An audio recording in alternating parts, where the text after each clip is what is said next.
عليكم ورحمة الله وبركاته. أصحابتي درير حمد الناتشرال بيوتي أدبندين وذا السلامي أنا حمد الشكر إنك غاية مانسة حمد الناتشرالز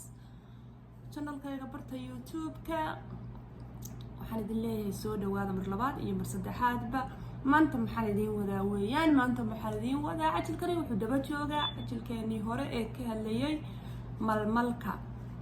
maasha Allah waxaan ka soo hadalnay malmalku wuxuu yahay maantana waxaan qaadaa dhigi doonaa malmalka maxaa loo isticmaalaa iyo muxuu daawo u yahay faa'iidooyinkiisa aad bay u badan yihiin ma aragtay bugaag badan markaan soo akhriyay ama webabka ugu wanaagsan oo wax lagu qoraa aan ka soo daraaseeyay oo dhaqaatiirta ku takhasustay waxyaalaha aromatherapy-ga la yiraahdo aan soo daraasay baxdi ka soo sameeyay maasha Allah wax aad lama soo koobi karo balse waxyaalaha aan ka soo taabtay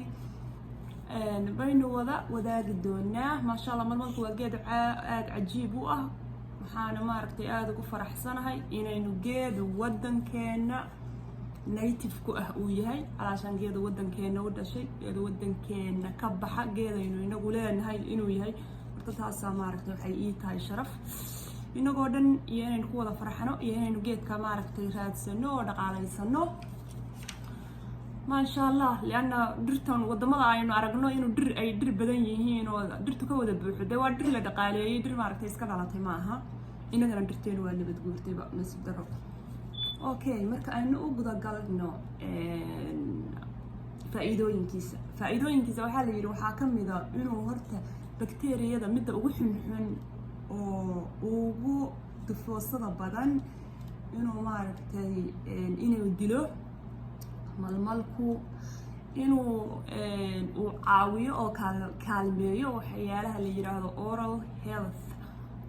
health-kuna waxa weeyaan lamsal ala maxamed waxa weeyaan caafimaadka guud ee afka haday especially ilkaha ciridada wax kastoo maaragtay oral afka ku kooban weeyaan iyadana inuu aad ugu fiican yahay waa tooth ache ka mid ah ilko ku xanuuna gum disease-ka gum bleeding maaragtay bleeding iyadoo sameeyaan maxaa la dhahaa gowsahaaga iyo ciridadaadu wuxuu kaloo leeyahay sidoo kale antibacterial bacteriyadana inuu anti-ka hortago anti-fungal waxaa la yiraahdaa iyadana fungalka iyo cambaarta waxyaalahaas inuu iyaguna uu difaaco oo ka hortago iyadana waxaa la dhahaa antiviral waxaa la dhaho shan viruska iyadana sidoo kale uga hortago antioxidant baa laga helaa iyadana sidoo kale anti-cancer buu leeyahay ya iyadana cudurrada kansarka inuu ka hortageeda sameeyo wuxuu kaloo aad ugu fiican yahay la yiri waxa laynoo qaaday jidhkii baa la kala qaaday oral waa nalaga soo sheegay waa afka digestive system-ka oo caloosha iyo uur ku jirta ayadana waxaa la yiri u fiican yahay maaragtay respiratory-ga qaybta maaragtay Allahumma salli ala Muhammad laabta feeraha sanbabada iyadana qaybtaasna uu wanaagsan yahay gum disease waxyaalaha maaragtay ilkihii iyo xididada iyagana sidii hore loo ku soo xusayba circulatory system-ka iyadana maxaa la dhahayay dhiigga iyo xididada iyadana wuu u fiican yahay circulation-ka uu sameeyaa Allahumma salli ala Muhammad immune system-ka oo dhan iyadana boost buu ku sameeyaa wuu kordhiyaa wuu kobciyaa immune system-ka alayna dhahay marka halka waxaan ku daray faa'iidada horta aad bay u fara badan tahay laakiin intani waa soo khulaaseeyay waa wax la soo gaabiyay lianna dadkii khibrada ahaa ee dhaqaatiirta ahaa ee WebMD iyo maaragtay webabka ugu waaweyn wax lagu daabaca ku soo daabacay wali waxay leeyihiin waxaa u dhiman geedkan la dhaho meerka afka ingiriiska meer baa lagu yiraahdaa ama malmalka aan afkeena ku sheegnay waxay leeyihiin waxaa u dhiman baxdi aad u fara badan alashan baaritaano aad u fara badan baa ku socda oo wali ma dhamaystirna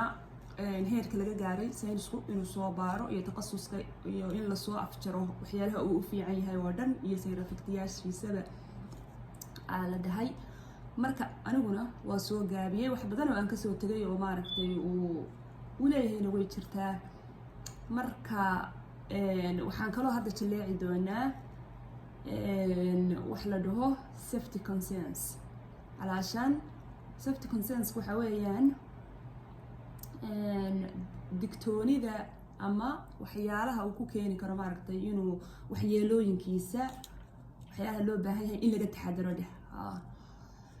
waxyaalaha loo baahan yahay in laga taxadaro waxaa la yiri waxaad ka taxadaraysaa horta qofta dumara oo uurka lihi waa inay ka taxadartaa nuujinaysana. waxaa la yiri nuujinta weli lama hayo weli wax joojinaya horta oo oranaya cadaynaya qodob cadaynaya weli khibradu iskuma raacin malmalka oo dhib keenay ama la cadayn karo oo la dhihi karo arrinka yarkaas dhacay. laakiin waxaa la door biday in la dhaho haddayba hooyadu nuujinayso ha iska ilaaliso iyaysan isticmaalin. marka isticmaalku waxa weeyaan markaad intake ahaan isticmaalisid markaad cunaysid maaragtay malmalkii weeyaan. laakiin adoo korka marsanaysid taasi waa caadi. hooyada uurka lahaydna waxaa la yiri iyadana tanna weli waa intake waa wixii aad guda ahaan u qaadanaysid weeyaan. ayadana hooyada uurka leh waxaa la yiri iyadana guda ahaan uma qaadan karto calaashaan ma cuni karto malmalkii. maxaa yeelay wuxuu ku keeni karaa inuu miscarriage ku sameeyo. miscarriage waxaan ka wadaa inuu ilmihii soo dhaco ilmihii ay dhiciso soo dhaco ilmihii. marka hooyadaasna waxaa la yiri iyaduna ha ka joogto oo yaynan isticmaalin lianna taas waa ayadoo qoraalo badan bay ka sameeyeen oo waxoogaa information waa laga hayaa miscarriage ahaantaas. marka taas halkaasaa lagu xidhay inaan la isticmaalin baa la yiri hooyada uurka lihi oo af ahaan yaynan cunin oo aynan qaadanin. allahuma salli calaa maxamed. waxaa kaloo laynoo sheegay iyadana qofka sonkorta qabo oo kale. qofka sonkorta qabo waxaa la yiri hadduu qaato malmalka oo uu la qaato medicationkiisa kale daawo hadduu la qaato waxay koosgarayn kartaa blood sugarkii inuu aad u drop gareeyo oo aad u dhaco aad maaragtay sonkortiisu u dhacdo waa markuu daawada la qaadanayo. laakiin dabcan waxaa dhacaysa qofku hadduunan daawo qaadanaynin sonkortiisiina ay hay tahay hadduu malmal qaato inay caawinayso. leanna waa loo baahan yahay haddaadan insuliin qaadanaynin ama kiniin qaadanaynin sonkortaada hoos u dhiga. laakiin sonkortaadi hay tahay marka haddaa malmal cuntid in order ay sugarkaagii hoos u dhacdo waa okay. laakiin adoo daawada hadda ka soo qaad qofkii hadduu malmal cuno siday sonkortiisa hoos u timaado misna uu insuliintiisii qaato sonkortaasi aad bay u drop garaynaysaa baa la yiri aad bay u dhacaysaa sonkorta hoos bay noqonaysaa way dhacaysaa qofka. waxaa kaloo looga digay ayadana qofka gelaya maxaa la dhahaa qofka qaliinka gelaya surgeryga waxaa la yiri malmal hadduu meerka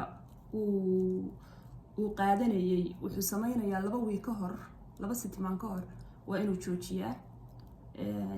faahfaahin dheeraada lagama bixinin laakiin waxaa naloo sheegay 2 wiig ka hor inuu ma aragtay uu joojiyo inta uusan qaadanin inta uusan surgerygiisa gelin qaliinkiisa gelin. waxaa kaloo la xusay allahumma salli calaa maxamed dadka wadnahooda garaacitaankooda uu aad u sareeyo ayaguna hadday rabaan inay qaataan meerka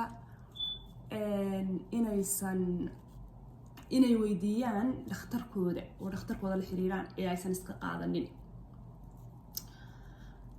allahumma salli calaa maxamed. marka aad iyo aad ayay u fara badan tahay munaafacaadka malmalku waxyaalo aad cajiib u ah buuna leeyahay. waana daawadiyo weliba rooya oo maaragtay dee qayriina waad ujeedaan ee cusub aan sun gelin. marka malmalku hadda wadankeeni oo kale isagoo maaragtay saas oo kale hadda sidaynu lagu horyaalo oo kale badanaa saliidihiis hadda ma hayno oo wadamadan hore oo maray waxay ku sameeyeen wax saliidi duliitin la yiraahdo ama diluutanka yani waxa ka sii originalsan markay ku sameeyaan wax la dhaho distillation markaas iyada saasi ku haystaan myrrh essential oil baa la dhahaa marka taasoo kale hadda wadankeeni badanaa ma taalo ilaa qof ku sameynaya ma aragtay waxa la yiraahdo Allahumma salli ala Muhammad taasna daween qofkii aqoon leeyahay uu garanayaa